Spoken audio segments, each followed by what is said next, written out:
రాష్ట్రంలో చంద్రబాబు నాయుడు గారి ఆధ్వర్యంలో, ఆయన నేతృత్వంలో కూటమి పేరుతో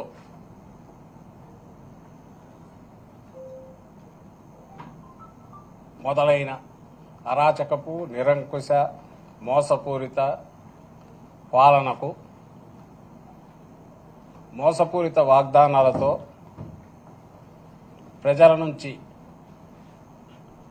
ప్రజలను భ్రమలో పెట్టి ఆయన తీసుకున్న తీర్పు, ఆ తీర్పుకు ఈరోజు జూన్ 4కు ఏడాది అవుతుంది. ఈ ఏడాది బహుశా ఇంత అరాచక పాలన గారి ఒక్కటంటే ఒక్క హామీ కూడా పూర్తిగా అమలు చేయకుండా అడ్డంగా ప్రజలను మోసం చేయడం కానీ బహుశా చరిత్రలో ఎప్పుడూ జరిగి ఉండదు. దాన్ని ప్రశ్నించకుండా, గొంతు అనేది లేవకుండా భయోత్పాతం క్రియేట్ చేసిన స్టేట్, అంటే రాజ్యం, స్టేట్ ప్రభుత్వమే భయోత్పాతం క్రియేట్ చేసిన చరిత్ర కూడా బహుశా ఎక్కడా ఉండదు. అది ఏడాదిలోనే, ఒక్క ఏడాది కాదు, వచ్చిన రోజు నుంచే బహుశా దేశ చరిత్రలోనే కాదు, ప్రపంచ చరిత్రలో కూడా అరుదుగా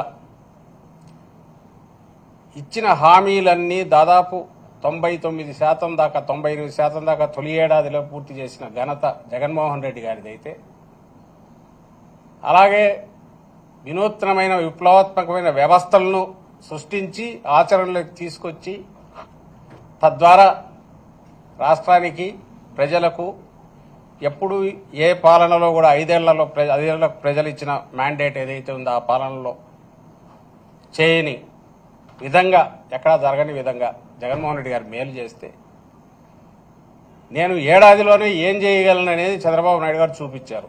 వాటన్నిటిని విధ్వంసం చేశారు. పెట్టిన పెట్టుబడి, దాని మీద సామాజిక పెట్టుబడి కావచ్చు, ఆర్థికంగా కావచ్చు, అవి కూడా వృధా అయ్యేట్టు చేశారు. ఇంకో పక్క ఏడాదిలో ఎంత పవర్ చేతిలో ఉంటే దుర్మార్గంగా వ్యవహరించవచ్చు అనేది కూడా పూర్తి కాన్సన్ట్రేటెడ్ ఎఫెక్ట్లో అది కూడా చూపించారు. అన్నిటికంటే ఘోరం ఏమంటే ప్రజలను మోసం చేయడం.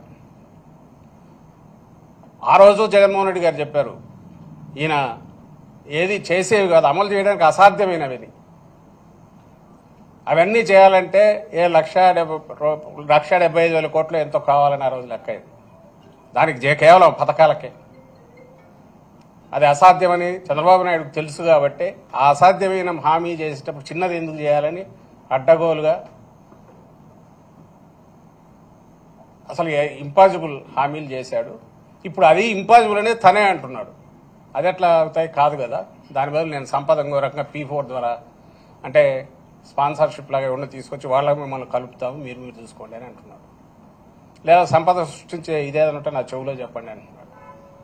అంటే నా బాధ్యత లేదంటున్నాడు. తన బాధ్యత ఏది లేదంటున్నాడు. ఇంకా ఈ మధ్య కొత్తగా ఇవన్నీ ఎందుకు 29 కంతా అసలు పేదరికం 0 చేస్తాం కదా, ఎక్కడ ఉండదు, ఇంకా అందువల్ల అవసరమే ఉంది అని అంటున్నాడు. సో ఇంత మోసం బహుశా ఎక్కడా ఉండదు. మరి ఇది ఆయన ఆ రోజు 95లో తనను హక్కున చేర్చుకున్న మామను వెన్నుపోటు పొడిచిన చంద్రబాబు నాయుడు బహుశా 24లో మధ్యలో 99లో మోసం చేశాడు, 2014లో చేశాడు, పరాకాష్ట 2024లో. అప్పుడు కనీసం ఏదన్నా ఇది అమలు చేస్తాను, చేసే ప్రయత్నం చేస్తాననైనా చూపించడానికి, మభ్యపెట్టడానికి ప్రయత్నం చేసేవాడు.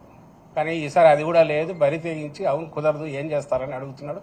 ఈ మధ్య ఎక్కడో మీరు మాత్రం ఏం చేస్తారని రైతులను ఉన్న ప్రశ్నించాడు. నీకు అప్పు ఇంతుంది, ఇదైతే నువ్వు ఎట్లా చేస్తావు, చేయలేవు కదా అని. మరి అప్పు చేయట్లేదా? ఎందుకు చేయట్లే? ఈ 1,37,000 కోట్లు ఎంతో తొలి సంవత్సరంలోనే చేశాడు. ఎక్కడికి పోయింది తెలియదు.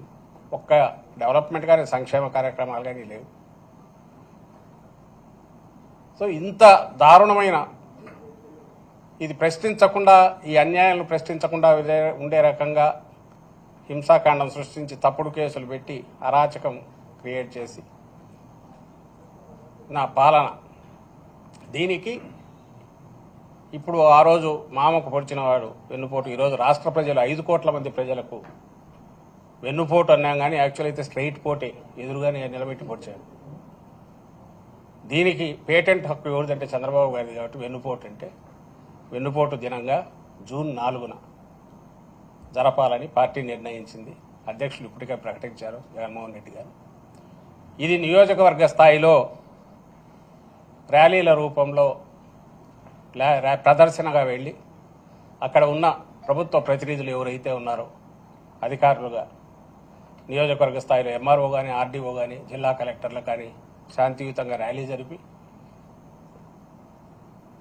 మన నిరసన తెలియజేసి ఏ రకంగా మోసం చేశారో చెప్పి, ఇప్పటికైనా ఆ రోజు ఇచ్చిన హామీలు తొలి ఏడాదిలో ఇప్పటికే ఎంత ఎగరగొట్టారో చెప్పి ఈ మొత్తం పెండింగ్ బకాయిలతో సహా ప్రజలకు చెల్లించమని చెప్పి డిమాండ్ చేస్తూ వినతి పత్రాలు సమర్పించాలని నిర్ణయించాము. అందుకు తగిన రకంగా సన్నాహాలు జరుగుతున్నాయి.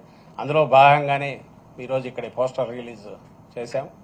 ఆ పోస్టర్ చూస్తేనే అర్థమవుతుంది ఆయన ఎంత బలంగా పొడిచాడు అనేది. ఇది నెక్స్ట్ రేపు జిల్లాల స్థాయిలోను తర్వాత కాన్స్టిట్యున్సీ స్థాయిలో కూడా పోస్టర్ రిలీజ్ కార్యక్రమం జరుగుతుంది.